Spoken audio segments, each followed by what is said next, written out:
Assalamualaikum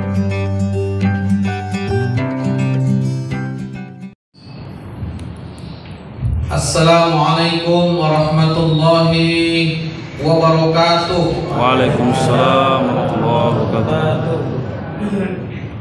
Alhamdulillah alladzi arsala rasulahu bil huda wa dinil haq liyuzhirahu 'ala ad-dini kulli wa kafa billahi shahida. Asyhadu an la ilaha illallah wahdahu la syarikalah wa asyhadu anna nabiyyana Muhammadan abduhu wa rasuluh alladzi man la nabiyya ba'da. Amma ba'd. Qala Allah Ta'ala fil Qur'anil Karim, a'udzu billahi samil 'alim minasy syaithanir rajim. Min hamdihi wa nafthihi wa nafsihi. Bismillahirrahmanirrahim. Wa litukmilul 'iddah walitukabbirullaha 'ala ma hadakum wa la'allakum tashkurun. Dan hendaklah kamu penuhi bilangan-bilangan Ramadan itu, dan bertakbirlah kamu kepada Allah atas hidayah yang diberikan Allah, dan mudah-mudahan kamu menjadi hamba Allah yang bersyukur. Surah Al-Baqarah ayat 185. Tentu kita kembali bersyukur kepada Allah atas rahmat taufik hidayahnya kita bisa berhadir pada malam ini, malam ke-29 Ramadan ya ibu-ibu ya.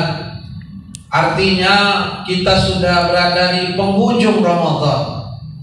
Bahkan sudah mungkin hanya 1 hari lagi Ramadan akan berlalu meninggalkan kita. Persoalannya, Ramadan yang berlalu ini, apakah dosa kita sudah diampuni Allah? Dan yang kedua, apakah kita masih bisa bertemu dengan Ramadan yang akan datang? Ramadan mengatakan, wahai sahabat, aku akan meninggalkanmu cukup jauh dan lama, 1 tahun lagi. Nah, apakah kamu akan bertemu kembali kepadaku? Dan terima kasih, kata Ramadan, bagi orang yang sudah berpuasa, menyemarakkan aku, kata Ramadan, yang telah menghidupkan hari dan malam-malam Ramadan untuk senantiasa kita mendekatkan diri dan memohon ampun kepada Allah Subhanahu wa Ta'ala. Selanjutnya kita tidak lupa pula bersalawat dan salam kepada Rasulullah Muhammad SAW dengan melafazkan Allahumma sholli wa sallim wa barik alaih. Bapak Ibu sekalian, hadirin wal hadirat yang dirahmati Allah, ayat Al-Quran tadi sudah dibacakan dalam sholat oleh Ustaz Imam kita tadi, Aninda ya Syukri ya. Jamaah sekalian, Allah berfirman, ya ayyuhalladzina amanu taqullah, hai orang beriman, takwalah kamu kepada Allah. Wal tanzur nafsum ma qaddamat lighad, hendaklah masing-masing kamu melihat apa yang sudah kamu lakukan lighadin, untuk yang akan datang. Wattaqullah, bertakwa kamu kepada Allah, innallaha khabirun bima ta'malun, Allah Maha mengetahui apa yang kamu kerjakan. Bapak Ibu jamaah sekalian, hadirin wal hadirat yang dirahmati Allah, berarti yang Ustaz sampaikan yang lalu, Ramadan ini kita jadikan sebagai kuda pacu. Bagaimana di akhir-akhir lomba ini kita berpacu menjadi pemenang. Jangan ring tinju di mana kita di awalnya semangat, lama-lama lemas KO, tidak mendapatkan kemenangan. Maka kita alhamdulillah bisa istiqomah. Ustaz lihat masjid kita ini termasuk jamaahnya ya ada berkurang, tapi tidak seperti masjid lain yang jauh sekali berkurang. Nah, ini satu hal yang alhamdulillah kita bisa bertahan, bahkan kita bisa berlomba untuk mendapatkan kemenangan. Nah, jamaah yang dirahmati Allah, Ustaz ingin menyampaikan kepada kita bahwa ada 3 yang Allah berikan kepada kita. 3 hal ini kalau kita lakukan, kata Rasul, maka itulah kunci surga. surga. Bahkan tidak hanya itu, yang tiga ini yaghfir lakum dzunubakum. Ini bisa mengampuni dosa kita. Kemudian tidak hanya itu, sari'ul hisab, mempercepat hisab kita. Dan yang ketiga, jamaah sekalian, tidak hanya kita diampuni dosa kita, disegerakan hisab kita, wa yudkhilkumul jannah, dimasukkan kita ke dalam surganya Allah. Kalau di dalam surah Ali Imran itu jelas, uiddat lil muttaqin wasari'u ila maghfirah, segera kepada ampunan Allah. Surga meluas, seluas langit bumi, uiddat lil muttaqin. Itu kan jelas ciri-cirinya. Alladzina yunfikuna bisyarra wad-dharra, berinfak waktu lapang, waktu sempit. Wal kadhiminal ghaiz, mampu mengendalikan emosi, amarah. Wal 'afina 'anil nas, pemaaf. Wallahu yuhibbul muhsinin, berbuat baik. Walladzina idza fa'alu fahisyah, apabila dia berbuat dosa, fahisyah atau kezaliman, maka dia ingat Allah, minta ampun. Fastaghfaru lidzunubihim, maka dia minta ampun kepada Allah dengan dosanya. Wa may yaghfiru dzunuba illallah, siapa yang mengampuni dosa selain Allah? Walam yusirru ala ma fa'alu wa hum ya'lamun, dan dia tidak mengulangi kesalahan-kesalahannya. Nah, jamaah sekalian yang dirahmati Allah, maka kata Nabi tiga hal ini. Di samping ayat tadi, kalau ayat tadi kan jelas, infak, memaafkan, mengendalikan amarah, kemudian berbuat baik, kemudian selalu minta ampun atau bertaubat, tidak mengulangi kesalahan. Rasul mengatakan tiga hal ini kunci surga. Apa yang mensegerakan hisab kita, mengampuni dosa kita dan memasukkan kita ke dalam surga? Yang pertama, ta'fu ala man zalama, maafkan orang yang menzalimimu. Jadi kita memiliki sifat maaf.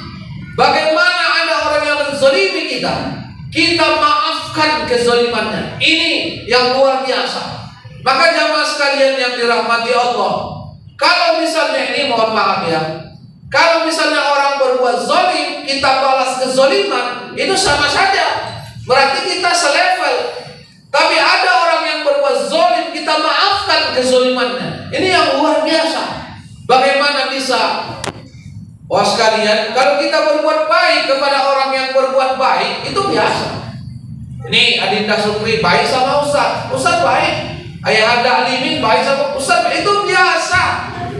Tapi yang luar biasa itu ada orang yang tidak baik, yang zalim kepada kita, tapi kita berbuat baik, ini luar biasa.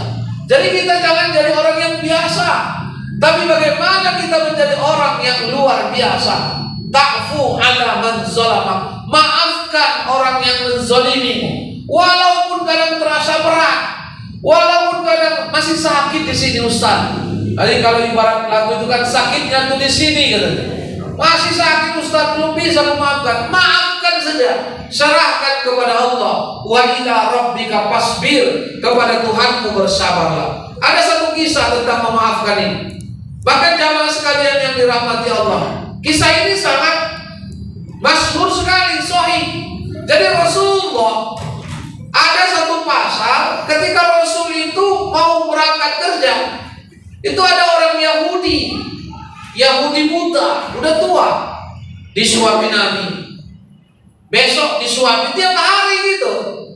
Tapi Bapak Ibu sekalian, kisah yang sahih ini, riwayat ini, apa yang dikatakan Yahudi disuapi Nabi, kata dia, hati-hati dengan Muhammad. Besoknya disuapi, aku sangat benci dengan Muhammad. Besok disuapi, Muhammad itu berbahaya. Besoknya Muhammad itu paling kubenci, pokoknya dihinanya. Aku sangat benci dengan Muhammad. Dengar-dengar pengaruhnya makin hebat. Pokoknya dia maki, dia caci, dia hina Nabi. Yang meluapi dia Rasul. Ini kisah sahih. Apakah Nabi balas? Tidak. Nah kira-kira bapak-bapak, ibu-ibu, ada orang buta, bapak suami, ibu suami, aku benci sama bapak ini katanya. Bapak sendiri, pasti bapak marah. Pasti ibu marah. Udah buta kau, udah baik tolong. Memang kau ini tak tahu dirinya kau ini katanya. Pasti kita marah sekali. Tapi Rasul tak balas. Rasul suap sampai akhirnya Rasulullah meninggal dunia. Itu kisah sahih.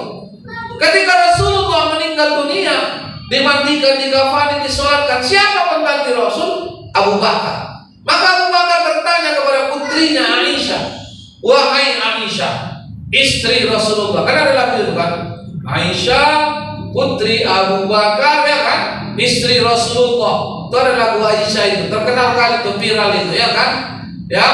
Jadi Aisyah ya Humairah yang wajahnya kemerah-merahan. Apa kata Abu Bakar kepada putrinya Aisyah? Aisyah, hari ini aku jadi khalifah. Aku sekarang melanjutkan kekhalifahan, kepemimpinan ini. Apa yang belum kukerjakan, yang dikerjakan oleh Rasul, sehingga aku bisa melanjutkan kebaikan Rasul. Apa kata Aisyah? Udah semua ayah kerjakan. Ayah sangat cinta dengan suamiku Rasulullah, tapi ada satu yang belum ayah kerjakan. Ayah ikut hijrah, ayah mendampingi Rasul. Ayah itu berkorban bahkan seluruh harta ayah. Tapi ayah ada satu, apa itu? Menyuapi Yahudi buta di pasar sana. Ayah suapilah, biar nanti ayah tahu apa yang terjadi. Jamaah sekalian, maka Abu Bakar segitu dia mau berangkat kerja tadi, dia datangi Yahudi tadi. Sudah 3 hari nggak makan. Segitu Abu Bakar mendekat, jejak langkahnya mendekat, apa kata Yahudi tadi? Cepat, saya udah lapar kali, udah 3 hari gak makan. Cepat suapi saya. Maka Abu Bakar menyuapinya. Segitu disuapinya, apa kata Yahudi tadi? Hati-hati dengan Muhammad. Disuapinya Muhammad itu berbahaya. Aku paling benci dengan Muhammad. Masya Allah, na'udzubillahimindzalik. Ini Abu Bakar mendengar Rasul dihina. Abu Bakar ini kan orang yang sangat alim, orang tua yang sangat santun sekali. Tapi ketika Rasul dihina, Rasul dicaci, maka Abu Bakar mengatakan inilah yang dialami Rasul selama ini. Disuapi tapi dihina, dibalas air susu dengan air tuba. Maka mendengar hinaan-hinaan kepada Rasul itu, Abu Bakar tidak tahan. Dibuatnya itu makanan segini, Pak. Wah, ya segini makan tadi. Dibuatnya, ditutupkannya ke mulut Yahudi tadi, yang sangat kasar tadi. Akhirnya Yahudi tadi bingung, ini kamu siapa? Kamu ini bukan orang yang biasa, kamu kasar. Yang biasa itu lembut, yang biasa itu sangat baik. Dia pernah memberikan uang koin. Itu yang cocok dari Rasulullah, bukan semua. Kamu ini siapa? Dia tetap menunjukkan bencinya kepada Rasul. Apa kata jamaah sekalian, kata Abu Bakar?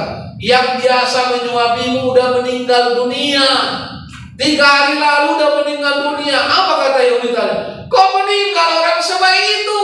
Itulah orang terbaik di muka bumi yang tahu saya. Akhlaknya sangat baik, kemudian sangat sayang. Bahkan keluarga aku tidak sanggup sayang, karena aku ini orang Yahudi yang kasar. Kemana orang yang baik itu kok meninggal dia, kok cepat kali meninggal? Jamaah sekalian yang dirahmati Allah, si Yahudi tadi dia mendengar itu tadi, dia menjadi orang yang luar biasa. Bagaimana dia menjadi meronta, menangis dia karena meninggal orang yang biasa menyuapinya. Lalu apa kata Abu Bakar? Kau tidak tahu siapa yang menyuapimu selama ini? Yahudi tadi mengatakan, saya tidak tahu siapa. Kamu tahu? Saya tahu. Tolong ceritakan siapa dia. Hai Yahudi, yang menyuapimu, yang menyayangimu sepenuh hati, yang memberi makan dan penuh perhatian cinta kepadamu, itulah Rasulullah Muhammad yang sudah meninggal dunia, manusia pilihan itu. Yahudi tadi pingsan. Yahudi tadi gak sanggup mendengar ucapan itu. Ternyata apa katanya? Betapa aku dijahatnya orang yang menyayangiku, orang yang begitu baik. Ternyata aku menghinanya, tapi dia gak pernah membalas hinaanku sampai dia duluan meninggal dunia. Wahai Abu Bakar, kalau begitu tuntunkan aku Islam, ajarkan aku Islam. Asyhadu an la ilaha illallah wa asyhadu anna Muhammadar Rasulullah. Si Yahudi tadi masuk Islam karena begitu tingginya akhlak Nabi, kasih sayang Rasul, dan begitu hebatnya Nabi memaafkan. Bayangkan itu, jamaah yang dirahmati Allah. Mungkin kita tak sangguplah seperti itu.